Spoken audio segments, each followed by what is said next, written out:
I need you to knock some sense into me. I'm sure you can. Yeah, I don't know. I enjoy listening to you. I don't always agree with everything. All right, enough of this persiflage. So, you want my question? I'm certainly not going to get myself in trouble by telling you what to do. That makes great sense. Gosh, that's good. That I overwhelm you with words and wisdom? I've got 7 kids. I feel like I could call you every day. Wait, you're telling me I'm wrong? Disconnect. Yes, I am, Dr. Ray. You just need to tune in to Dr. Ray, honey. He's got all the answers. Am I right or am I right? Probably. Now, from the studios of Living Bread Radio Network in Canton, Ohio, the hometown of Mother Angelica, here's Dr. Ray. A graduate, Catholic Media's School of Articulation and Stuff. And stuff is a great word. You know what I've noticed is another filler word? I talk a lot about filler words. People beginning their answer with, well, you see that on TV an awful lot when people are interviewed. I would say 50% or more of the time. Well, they're probably just stalling to form their thoughts. Of course, I mean is big. You know is big. Perfect is big. Filler words called embolalia. There is another one I've noticed that is roaring up the list of filler words. It's because it's not even a word. I shall demonstrate. I was getting ready for the program, and I was thinking about what do I talk about with the letters that have come in. And so is the new one. Now, why do I notice these things? Because as a shrink, when somebody's in my office, I got to listen to what they say. I got to listen to the words they use. I got to connect the dots from this sentence to that sentence. If they said something 7 minutes ago, I got to see how that might fit with what they just said. And as a result, I have this hypersensitivity to filler words. Embolalia. Didn't realize that. But that's the name of it. Came across it. I have a thing that comes onto my phone. It's called Word Genius, where they give you 10 vocabulary words, use them in a sentence, and you try to guess what the definition is. They give you 4 choices of a definition. And it's kind of neat because they use a lot of the same words. And I've learned a lot of words that nobody in the world would ever use, like absquatulate, which means to leave abruptly. Tiffin, a light lunch. Arcturate, forming a curved bow. Who would use those words?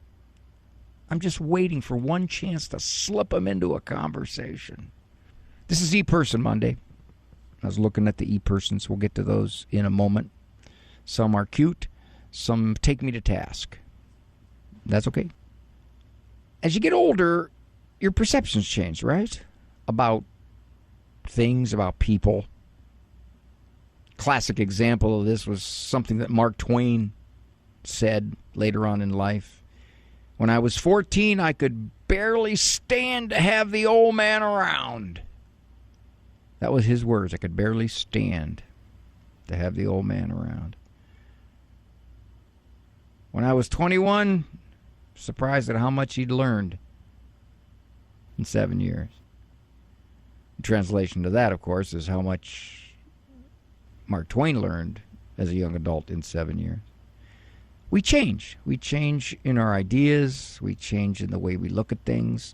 Many of you, me included, go back into your 20s, where perhaps you weren't even involved in religion at all. Or if you were, it was just a really loosey-goosey kind of thread-like attachment to it. Well, one of the things that I've noticed, besides the many changes that have happened to me, not just getting shorter with age, my prayers kind of change. One of my more frequent prayers is something along the lines of, Lord, show me what I'm like. Show me my sinfulness. Now, that's a scary prayer. It can be. Who wants to see the negative stuff about themselves? Who wants to say, I never realized I was like that? I've had a few people here and there accuse me of it, and of course I fought it off defensively.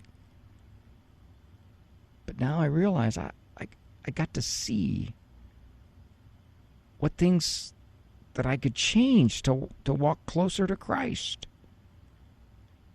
And by definition, I don't know they're there, so I got to ask that somehow, some way, the Lord lets me know, whether it's through increasing sensitivity to some ways that I speak, or attitudes that I have that aren't charitable, or somebody telling me, like my wife. I give her 100% credibility. I do. Because I know whatever she tells me is for my own good. It's not a put down. Lord, please, show me a little more what I am. Now, of course, the flip side of that is as you become more familiar with your weaknesses and your deficits, so therefore you can work by His grace to do something about them. The flip side of that is you can't slip into despair. You can't say, oh man, I didn't realize what a wretch I am. I always thought I was a good person, and now I'm finding out, man. My son was telling me something the other day. He's 28. We were talking about someone who was just living in many ways apart from the church. And he knew the history of that someone. He knew his wiring. He knew his intellect. He knew all kinds of things about him. And he said, God is going to judge him more leniently than He judges me, I believe. And I think Pete was right. When you find out more about what you're like, and it sometimes ain't pretty, it brings you to at least trust God more, that He loves you anyway. See, back when you thought you were a pretty good person, not like them other pagans and wretches out there, you could be more comfortable, I guess, more relying upon God's good view of you. But then when you start to see that in a lot of ways you're not just a sinner, but you're a specific sinner. In other words, as long as we keep it generic, I'm a sinner, you don't have to get specific. But when you start getting specific about exactly how you are a sinner, well, that's when it starts to rattle you. So I find myself making that prayer more and more as I get older. And I have to keep reminding myself that even as I see more flaws in me, I still have to trust that God loves me, and this is one of His infinite ways of loving me, which is to let me see me more clearly. I think that's what purgatory is. Just my wild speculation. But when we get back, I will dive into your missives. Oh, sorry. Can't say that. Ms. MS, Ivs, Ms. Ivs, Person Ivs, something Ivs, Dr. Ray. Well, thank you for being there for us and our questions.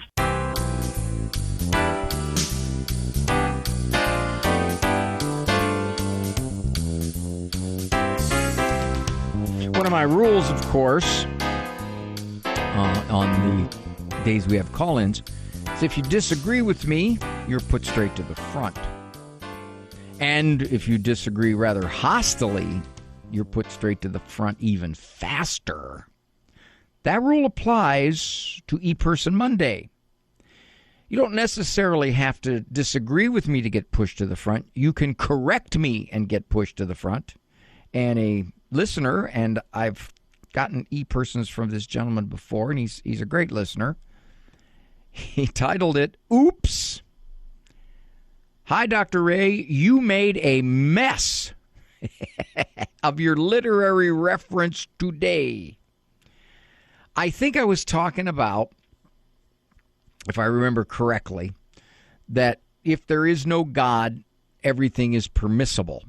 And that was said by one of the characters in Brothers Karamazov with a Z. And I said, author Alexander Solzhenitsyn. Well, of course it wasn't Solzhenitsyn, but for whatever the reason, I couldn't dredge up the name of... I'm blanking on the name again. I forget. That's called lethologica. I do know that. It's the inability to recall a name or a word is called lethologica. I got that. I recalled that. But the author of the Brothers Karamazov was not Solzhenitsyn. It was Dostoevsky. Okay, got it. Dostoevsky. He said, you made a mess of your literary reference today. First of all, Dr. A, the Russian Z is pronounced like the English Z, so it is Karamazov, not Karamazov. Also, as I'm writing this, you received the correction on the author. That's right. Very, very shortly thereafter, I got a call, I remember maybe a couple of them, that said it is not Solzhenitsyn, Dr. A. Come on, that was the Russian dissenter, social commentator. It was Dostoevsky, Fyodor. See, I even knew his first name. I don't know his middle name. I think it's Fred. Fyodor Fred. Okay, maybe I'm wrong on that one. Dostoevsky. As I'm writing this, you received the correction, so I can skip that. Regards, Bruce. That was great. Bruce, I hope you're listening. That's funny. See what else we got here as I scroll down the phone.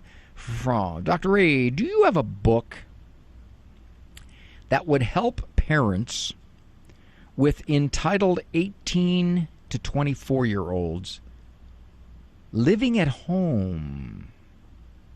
If not, could you write one, please? Would you buy it? You could title it, It's Not Too Late. Teaching your, this is her subtitle, Teaching Your Semi-Adult Children Accountability. I have addressed that in a couple of my books. I think one of them was Family Faith Under Fire.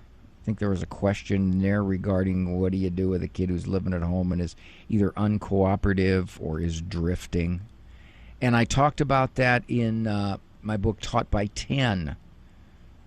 A psychologist's father learns from his 10 children. And the latter part of the book, I talked about finding something out about myself that I really wasn't sure of until I got to that point in my parenthood. And that was, could I make the decision? Now, see, that's wordy. If you're going to write a book, you don't say make the decision. You say decide. Could I decide to require my children to leave, giving them a limit, 1 month, find a place,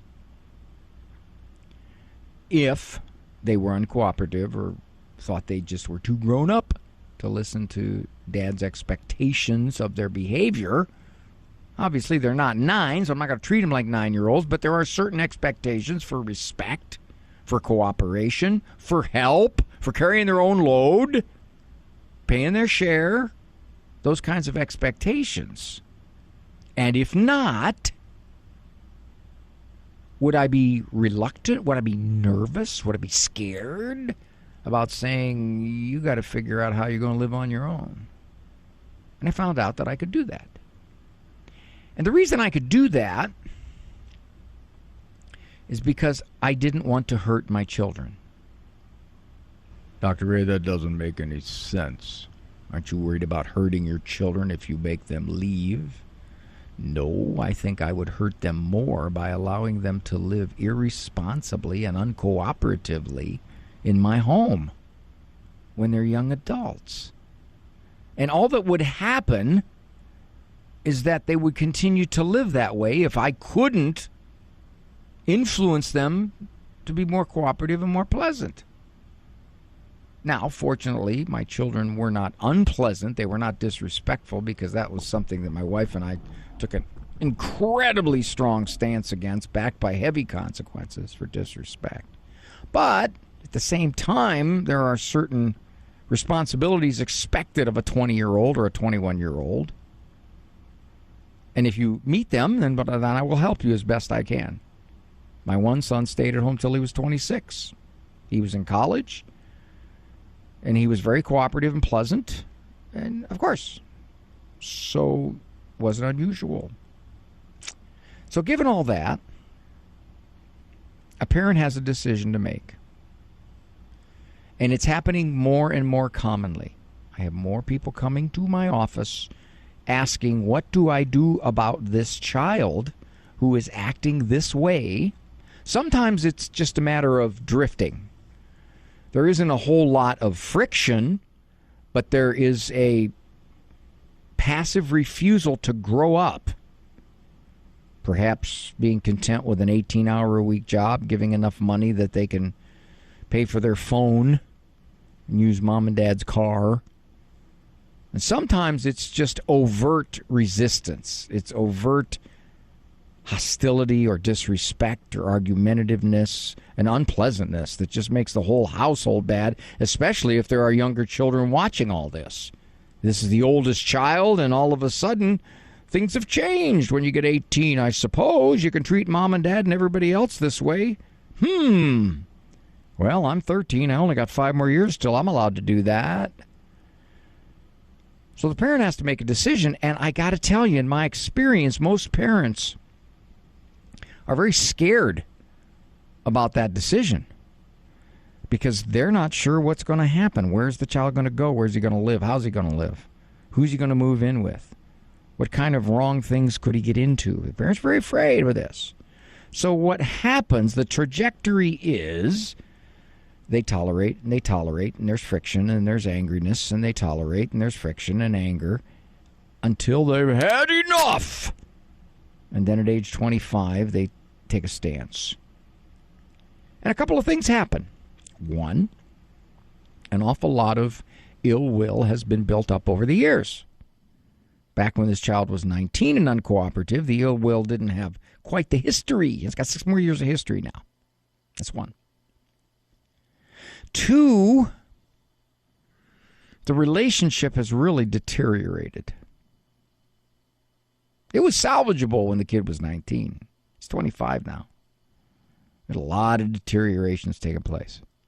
And so, in fact, it wouldn't be unusual that they would have no contact with this child for some period of time after he, well, if you want to say, is made to leave. That's 2. 3, the parents live with guilt. What if this child makes decisions that hurt him? Now, I'm using him. Could be a girl, too. Just don't want to say him or her, him or her, him or her, or them. I just can't get over using a plural predicate for a singular nominative. Those of you who remember your 9th grade grammar. What will happen to this child? Well, this adult. It's difficult. Sometimes there's disagreements within the marriage. One spouse has had enough, plenty have had enough, and the other spouse is scared to death of doing anything about it. So this uneasy friction continues. Now, our letter writer here says, what about entitled 18 to 24-year-olds living at home? Well, that's kind of easy to deal with. They can think all they want about what is their due, that you owe me this, mom and dad, but you don't have to give it. Who's paying for their car? Who's paying for their insurance? Who's paying for their smartphone? You still have major, major control over much. And if they're working full time. And they think because I work, I don't have to do anything at home because I work. You can charge rent. Rent is a great thing. And you can put the rent on a sliding scale. It's $300 a month if you're pleasant and cooperative. It's $500 a month if you're not, and it's $700 a month if you're disrespectful. You can do that. But you better be prepared to act if they don't pay you the money. That's the other problem.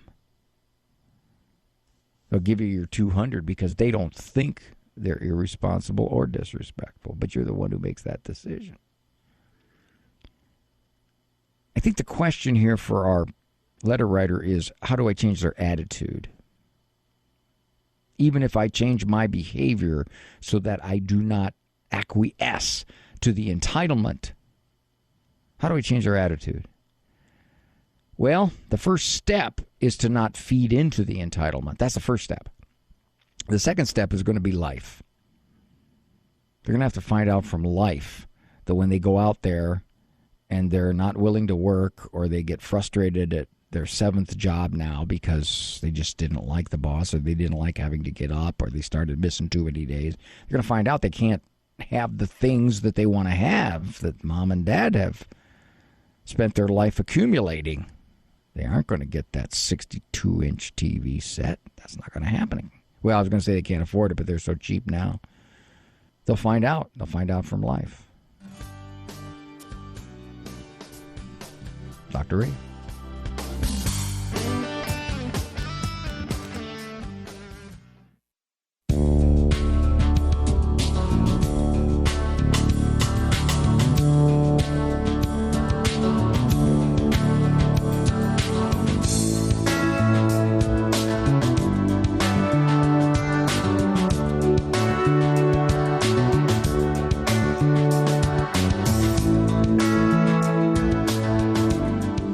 Very nice to have you with me.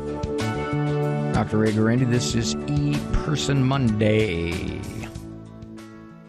Dear Dr. Ray, my name is Anonymous. I have spent most of my time living with Dad, who is a widower, and I am his caregiver due to him having multiple myeloma. I am an adult with learning disabilities, anxiety, and mild depression. I've had problems my brother doesn't understand, and he acts like I know everything. I think what she's saying is he's accusing her of being a know-it-all, she says, which are the words he uses on me. A year ago, my brother became narcissistic. All right, you don't generally become narcissistic. First of all, the word is too quickly used to describe people. Narcissistic personality disorder is a pretty significant personality disorder, and it's been stretched now just to capture people who are self-centered and difficult. What she's probably saying is some things have happened that have stretched and friction-filled a relationship. A year ago, my brother became narcissistic and domineering towards our dad by saying hurtful things to him. I can go on and on about my brother's behavior. He won't listen to anyone. What can be done? Well, I would wonder how your dad has responded to this. There's a couple ways to approach it. Obviously, he can confront it in some charitable way, if possible. A lot of times that does. The charitable initial intent to confront somebody lasts about 9 sentences until they react defensively or hostilely. But he can do it. He can try. See what happens. Or he could learn to ignore it. Or you could ask him to leave when he becomes difficult, hostile, accusatory, nasty. You could ask him to leave. I don't know, of course, why your brother has gotten more difficult toward your dad. I don't know if it's because of the progression of his illness that makes your dad less capable of being independent? I don't know. Because you said a year ago, was there some event? Something happened? What was it? You say he won't listen to anyone. What kind of life is your brother leading? If his own life is difficult, if his own life is fractured, if his own life has been a turbulent, bumpy ride, it doesn't surprise me then that in his unhappiness he would become difficult, hostile. That doesn't surprise me. I see. It's much more likely for somebody who's not living their lives well to be difficult to get along with. I mean, the two are almost a package deal. They're discontent with their own life, so they're definitely going to be more prickly, more resistant, more ugly toward other people. That kind of seems to be a common occurrence. You say your brother won't listen to anyone. Well, I'm going to assume you have tried. You've said, why are you doing this? And I'm going to go back to a couple sentences early where my brother acts like I know everything. In other words, whatever you say to point out what he's doing, he is defensive and accuses you of simply being a smart alecky know-it-all. So you're in a corner. And the corner is, what do I do? I don't know how often he comes over. I don't know whether your dad wants him there. If he does, then he's going to just put up with an awful lot or however much mistreatment. He's going to put up with it. He's decided, I want my son to have a relationship with me, however tenuous it is, and I'll put up with it. I think what you could do is talk to your dad. Rather than speaking to your brother about what he's doing, talk to your dad about how your dad is receiving it. Find out what it is that he's thinking when your brother does this to him. Does he say, I'm very ill and I don't want to leave this world having been estranged from my son, so therefore I'll put up with whatever he says? Does he say, I really don't want him to come over. I don't like what he's like when he's around me, and I'm struggling enough with my illness, and I don't want that piled on top of it. Is that what he says? Does he say, well, believe me, I've tried to get him to be a little more pleasant, and I don't get too far. So I think what you need to do is speak with your dad, find out how he perceives the brother's treatment of him, and whether he wants to just endure it or wants to do something about it. Now, when I say wants to do something about it, that doesn't automatically mean it's going to change the brother. Depending upon your dad's reaction to your brother may stop coming over. As I get older, I more and more respect people, and this goes back to my opening monologue, who can see how they come across. And the interesting thing, too, is I've also experienced that unless you really want to follow in Christ's footsteps, it's hard to look at yourself. Why would you? It's easy enough to say I'm right and you're wrong.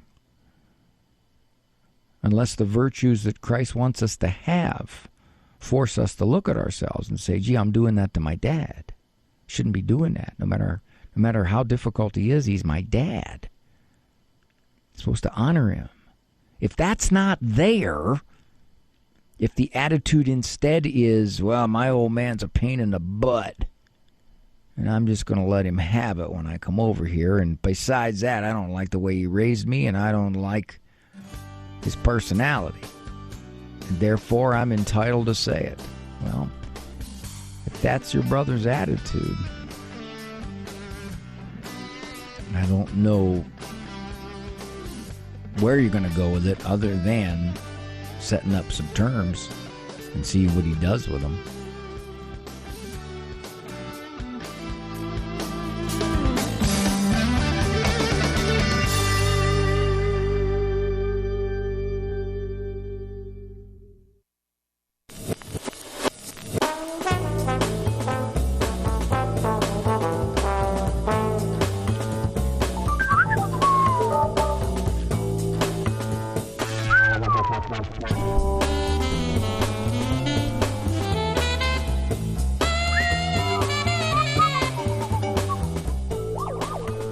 Thank you for joining me here on The Doctor Is In. This is E-Person Monday. My compatriot there in Ann Arbor is Andrew Kruchek, producer man. We will be, God willing, taping several episodes of Living Right with Dr. Ray, the TV show on TV show on EWTN, Global Catholic Television Network. Airs on Saturday nights at 10 p.m. Eastern, and then a couple of other times during the week. One of them is at 2 a.m., I believe, on Friday. That's a Pacific time. It's only 5 a.m. Eastern time, so I feel a little better about that. And then I believe 9:30 a.m. Eastern time on Tuesdays. We will be taping those shows because they're taped before a live audience. The audience asks questions. The audience is involved in various bits that we do. The audience is critical to the program. So, we would love to have you there. The last time we were in Ann Arbor was 9 years ago with a live audience. We did it during COVID, but we used, what do you call those folks when you have them up there? It was kind of a cyber audience. But this one will be live, and it's been 9 years. If you'd like to be in the audience, we'd love to have you. So, go to Ave Maria Radio, onebigword.net, where you can sign up. I think it's right there on the homepage. Andrew, you can check that. Is it right there on the homepage? And it would allow you to register for 1, 2, 3, or 4 of the shows. They're on October 28th and 29th, 5:30 and 7:15 times. If you know Father Joe Krupp, he's a very talented, thoughtful, and funny priest. He will be there on, I believe, he hasn't really set up for which night yet, but he is planning on it. So that's great. So we'd absolutely love to have you. Hi, Dr. Ray. Is it wrong? Okay, now see, I got to stop right there. This is what we've done to parents. Parents now feel that decisions that they need to make for their family's well-being and for benefit, wise decisions, they have to check with the experts to make sure it's okay that they're allowed to do that, psychologically speaking. We really, yes, you can get somebody's opinion and you can get somebody's thoughts and you can get somebody you respect, whether they're someone in your social circle or some shrink type, but the decision is yours. So for a parent to say, is it wrong, is essentially saying what is the psychologically correct way to approach this situation.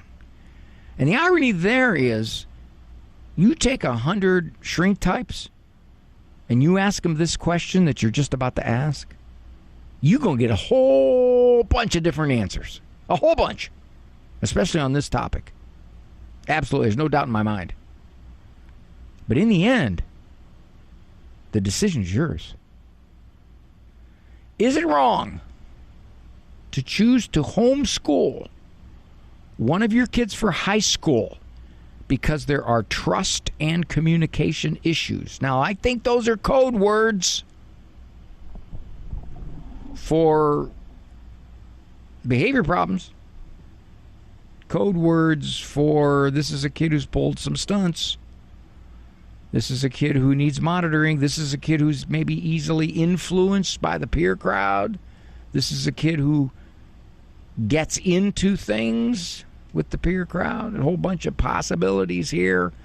But the parent is saying, okay, I'm at a loss to know how to stop it, so I'm seriously considering homeschooling. That's okay. That's your decision as a parent. But Dr. Ray, what if I'm wrong? How do you define that? Well, I don't know how it's going to work out. How it's going to work out does not determine whether it was wrong or not. You can make all kinds of good decisions that blow up in your face. She is immature and not where her peers are, and we want to protect her innocence as well. Sounds like Mom is saying she's easily influenced. Follows the crowd. Okay. Our family thinks, there it is. There it is. Our family. I don't think she's saying her immediate family. She's saying her relatives, maybe parents, siblings, extended family. Our family thinks that would be unfair. Do you parent by consensus? Do you take a vote?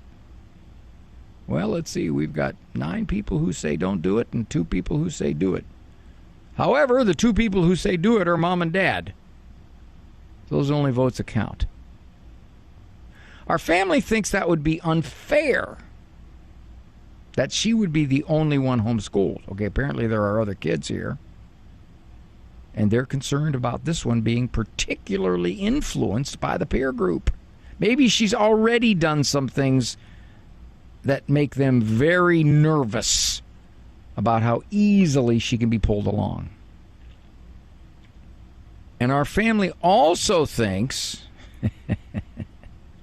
that having trust and communication issues should have no influence on our decision to not send her back, or to, apparently this youngster is in junior high right now, to not send her to a public high school.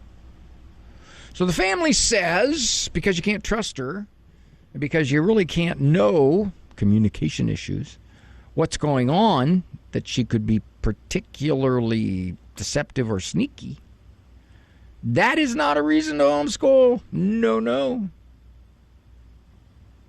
More often than not, and this is surprising to me, it is the grandparents who are against a parent homeschooling.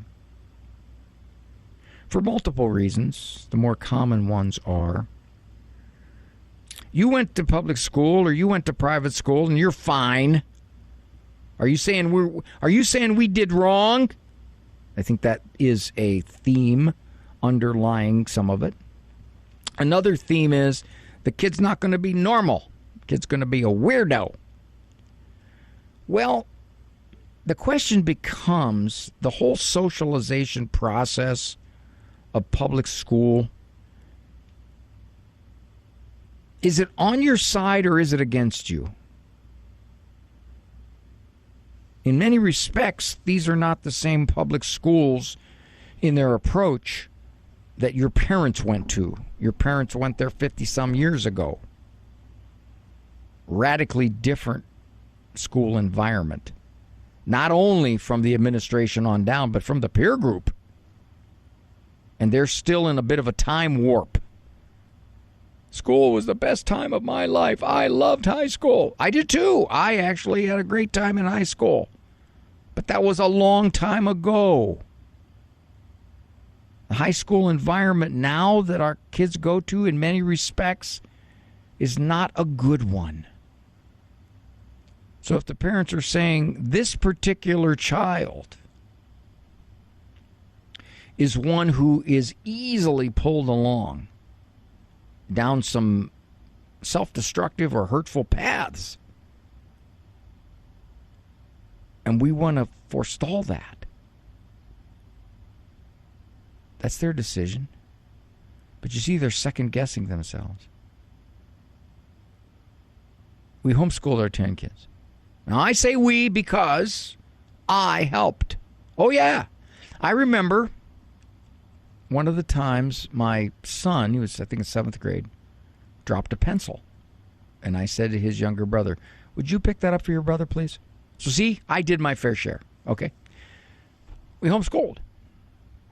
My wife said she would never have had the relationship with the kids that she has if she didn't have all that time with them. And by the way, academically, they performed very, very well on college admissions tests. So given all that, for us, it was a wonderful thing. Now, that was 20 years ago. More. Well, not quite. 20 years ago. So here's a mom who's saying, I got people around me saying, this isn't fair what you're doing to your daughter. Secondly, just because you can't trust her and just because she's easily influenced, those are not good enough reasons. They're not? Really? What happens if you try it for a year and then you decide? This is not a written in stone decision. Her sophomore year, you could try it. We sent one of my children to high school. She didn't do well. We pulled her back home to homeschool. We sent one of our other children to high school. He did very, very well. He was not easily influenced. She was. Okay. It was a decision we made. He was in high school while she was being homeschooled. We did that because in our judgment as parents, that was the move to make. Dr. Ray.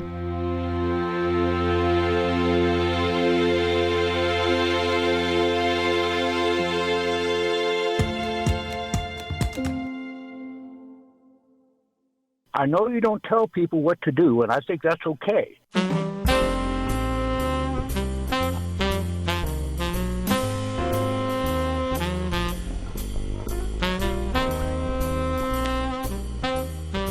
Just a couple minutes left. So I was wrestling whether to do a C.S. Lewis or to make some further comments on our previous ePerson's letter that says, is it wrong?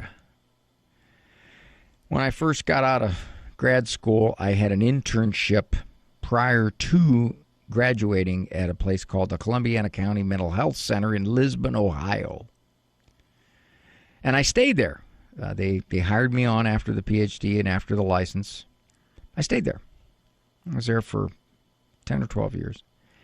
And I forget all the details on how I became involved in the parenting guy at that time. But and I think it was more or less my choice because I saw motivated parents as being able to make changes that would occur more quickly and more durably with their kids than, by and large, the adult changes that would take place when somebody's struggling with a lot of matters in their life.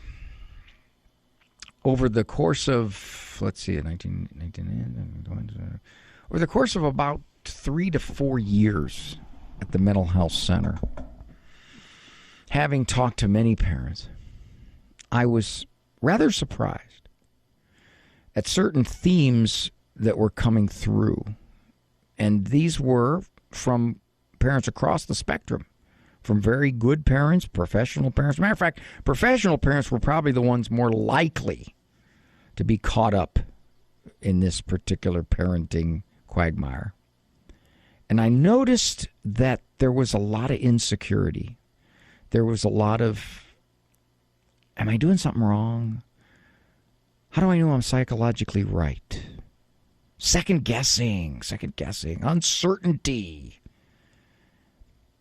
And I remember as this theme kept getting stronger and stronger and stronger, I thought, I got to write a book on this. I got to write a book that deals with this.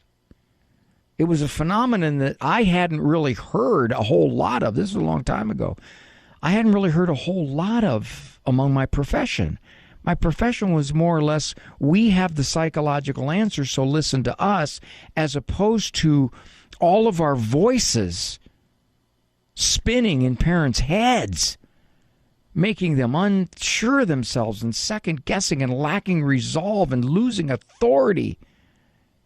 And I wrote the book, You're a Better Parent Than You Think. I had no expectation that book was going to be picked up by anybody. I had never written so much as a column.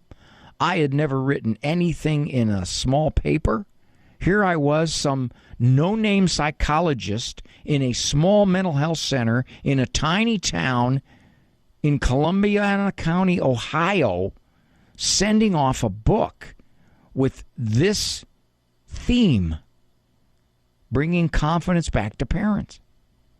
It was accepted by a major New York publisher, and the only thing that I could think of is it struck a chord with the very people that were probably most insecure about their parenting and most wanting to be psychologically correct and most fearing to be psychologically deficient. Only thing I can think of. And that phenomenon is still very powerful today, perhaps even more so. Thank you for joining me here on The Doctor Is In. Good Lord permitting, I'll talk to you tomorrow. Walk with God. Don't be insecure on that one. For information on Dr. Ray's presentations, books, and CDs, visit drray.com and follow him on Facebook and Instagram. The Doctor Is In is a co-production of Ave Maria Radio and EWTN Radio and carried across the EWTN Global Catholic Radio Network.